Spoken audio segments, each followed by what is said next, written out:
story this morning, and I think it's very interesting, and I want to start there. The Lakers kind of released something yesterday, a little press release saying, yeah, LeBron will be back in here just a couple of days. You know, just like a random press release. He's being evaluated by the team medical staff and physicians. He'll not travel with the team on the upcoming 2-game roadie.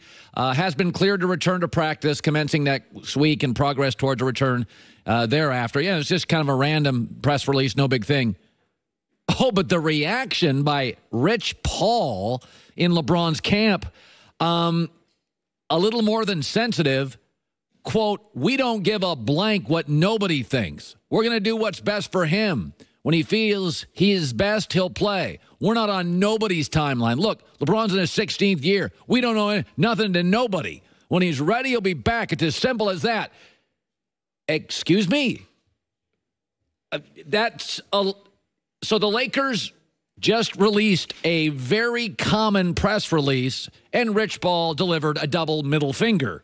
Whoa! Folks, it's a 6-week injury. I was told yesterday it's more serious than people are letting on. And LeBron is a guy that uses his own people and a team staff. 6-week injury. Already missed 11 games. We've never had this with LeBron. He's the all-time NBA leader in minutes played, playoff minutes played. He's actually played like 3 other full seasons in just like playoff games. He's like a baseball pitcher that goes to Game 7 of the World Series 7-8 years in a row. He's not getting more dynamic. This is a real injury. Previously, the most games he'd missed in succession were 8, and that was when he went down to D-Wade, and they worked out in Miami after he left and went to Cleveland, and it was almost precautionary. It wasn't a real injury. We're at 11 games. It's probably going to get to 15. And, oh, by the way, every other star in this league has been hurt. Kevin Durant, Steph Curry, Kawhi Leonard, James Harden, Westbrook, Paul George, Joel Embiid. Everybody in this league gets hurt except LeBron. And now LeBron's hurt. They're saying it's a 3 to 6 week injury. Folks, he didn't get touched by anybody. He slipped on the floor, hurt a pop. And here's the thing with LeBron. LeBron's great. Argue he's the GOAT. But he's no longer the best two-way player in the league. Kawhi Leonard is. He's no longer the best closer at the rim. Giannis is. He's no longer the best scorer. James Harden is. Durant, Steph Curry are. He was number one in all of those 5-6 years ago. Let me just throw this out there. LeBron comes back in a week. Plays for a month and a half. It's late March. And he hears another pop. Does Anthony Davis want to join him? There's a new trend with LeBron. Oh, he's human too.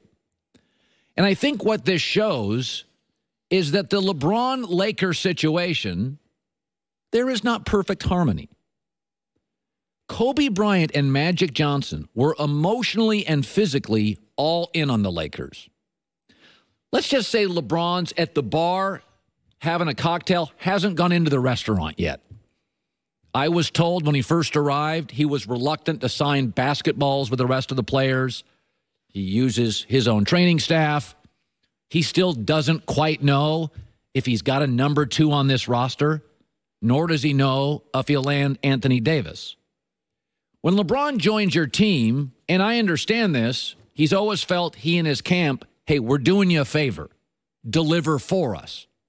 It's why Dan Gilbert said at the end, I want my team back. It's why Pat Riley at the end said, it's LeBron and everybody else.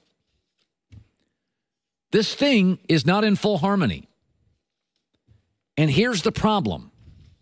There's real tension with LeBron and the Lakers. Is Luke the guy? Do we have another guy? Do you keep Lonzo and Brandon Ingram? When Boogie Cousins comes back, if he stays in Golden State, what's the point? But the scariest part in all of this, the scariest part is this entire empire of LeBron is built on his body. He's never been the most fluid scorer. He's not the best ball handler in the league. He's not the best shooter in the league. He's not the best rebounder in the league. He's the best body of all time. It is the temple to the empire. And it's now hurt, untouched, slipping. Here a pop, 6-week injury. Rich Paul's reaction speaks volumes. Little fear. The temple, the body, is like everybody else's. That was a massive overreaction, a middle double finger to a simple, common, pedestrian press release. There's real tension. This proves it. Let me shift to this. Couple of big football games. Not sure if you've heard about them. Rams are at the Saints. Patriots at Kansas City. Patrick Mahomes, a very good player. I don't know. I mean, MVP, I guess. A terrific player. He said yesterday, and this is not surprising because this happens all the time, that the first time he faced New England, they kind of confused him. I mean, they do what they always do, and that's they come out with unscouted looks, stuff that they haven't shown in weeks, maybe in years, and they try to throw it on you and surprise you. And when you play teams of this caliber, you play teams with this much history of knowing how to win and capitalizing on people's mistakes. I mean, you can't come back and win games like that, and it was shown that game. And so for us, we have to learn from that, know that we can't make those mistakes. We have to come out with our best effort from the beginning of the game all the way through the end, and it's going to be a dogfight for the entire game if you want to try to come out with a win. I will pick this game tomorrow on the show. We are 8-0 straight up in our 8 playoff games. I just want to remind everybody, and enjoy what I'm going to do is just simply, I'm just going to remind people of something that has happened this year. Okay. This is not an opinion. I'm just going to remind you of what's happened. Patrick Mahomes' biggest games this year. Against the Patriots, lost 2 turnovers. Against the Rams, lost 5 turnovers. At Chargers, at Seahawks, loss. And they did beat the Colts at home. By the way, a rebuilding team. And he didn't play brilliantly. I want to remind people in Tom Brady's 5 biggest games this year. I'm not going to count the Bears win. Chiefs, Packers Sunday Night Football, Vikings Sunday Night Football, Steelers, Chargers, they're 4-1. Tom Brady had fewer turnovers in all 5 games than Patrick Mahomes had in one against the Rams. I'm just reminding you of facts. I am sorry if they collide with your feelings, but Kansas City is 2-4 this year against playoff teams. And New England is 4-0 against playoff teams. I think it's an incredibly fair narrative. Sorry if it gets you all derailed in Kansas City. It's a very fair narrative to say Kansas City has mostly played well in big games, but really hasn't learned how to close. It's also a very fair narrative to say New England against playoff teams, still the best closers in the league. New England has not lost against a playoff team this year. New England stubbed their toe against bad teams who consider the Patriots a Super Bowl. The Jags, Tennessee, Detroit, Miami Dolphins. But when they play the good teams, they went 4-0. And Brady was overwhelmingly brilliant. The one exception all year, and I didn't count the Bears win in Chicago, was the Pittsburgh game.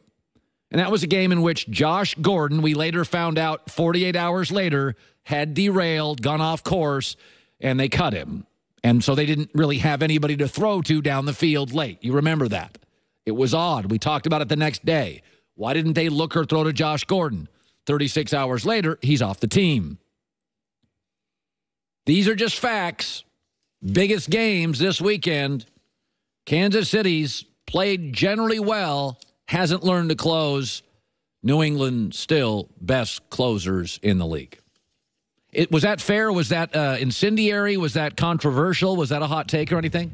I mean, you're pointing to numbers. Yeah, data. I'm not trying to. Tomorrow's the big picks. So are you going to surprise everyone with your pick? Well, America's media icon delivers only data and facts, and so I will deliver what I have been working on these all week, Joy. And I feel so strongly about one, I can't contain myself. That's how I feel. Oh, by the way, 2 things coming up. Don't go anywhere. Okay. Major news coming up, and Kyrie Irving says, I called LeBron. I wanted to learn how to be a leader. It's a problem throughout the NBA, and there's a simple explanation for Kyrie and others. That's coming up. When it comes to costly car repairs, you need options. Instead, you're often stuck bargain hunting for the best deal because you can't afford a